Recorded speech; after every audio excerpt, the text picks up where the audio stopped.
క్రైస్తవులందరికీ mark సువార్త 16వ అధ్యాయము 16వ వచనంలో దేవుని వాక్యం ఈ విధంగా సెలవిస్తుంది. నమ్మి బాప్తిసం పొందినవాడు రక్షింపబడును, నమ్మని వానికి శిక్ష విధింపబడును అని దేవుని వాక్యం సెలవిస్తుంది. ఎందరైతే దేవాతి దేవుడు యేసయ్యను నిజ రక్షకునిగా అంగీకరించి బాప్తిసం పొందుతారో వారు రక్షింపబడతారు. ఎందరైతే అంగీకరించి బాప్తిసం పొందరో వారికి శిక్ష ఉంటుంది అని దేవుని వాక్యం సెలవిస్తుంది. మనం దేవునిలో రక్షింపబడి ఆ శిక్ష నుంచి తప్పింపబడాలి. ఆ భయంకరమైన శిక్ష, అది భయంకరమైన నరకం. ఆ నరకం ఎవరు శిక్షకి పాత్రలు కావడానికి ఇష్టపడరు.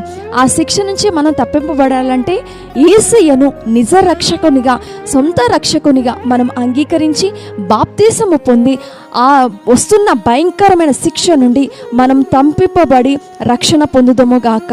ఆమేన్.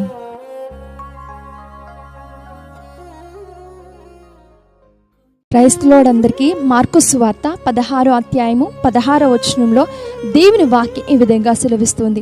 నమ్మి బాప్తిసం పొందినవాడు రక్షింపబడును, నమ్మని వానికి శిక్ష విధింపబడును అని దేవుని వాక్యం సెలవిస్తుంది. ఎందరైతే దేవాతి దేవుడు యేసయ్యను నిజ రక్షకునిగా అంగీకరించి బాప్తిసం పొందుతారో వారు రక్షింపబడతారు. ఎందరైతే అంగీకరించి బాప్తిసం పొందరో వారికి శిక్ష ఉంటుంది అని దేవుని వాక్యం సెలవిస్తుంది. మనం దేవునిలో రక్షింపబడి ఆ శిక్ష నుంచి తప్పింపబడాలి. ఆ భయంకరమైన శిక్ష, అది భయంకరమైన నరకం. ఆ నరకం ఎవరు శిక్షకి పాత్రలు కావడానికి ఇష్టపడరు.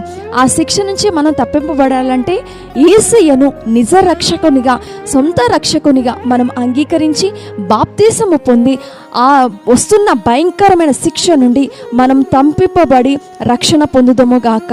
ఆమేన్.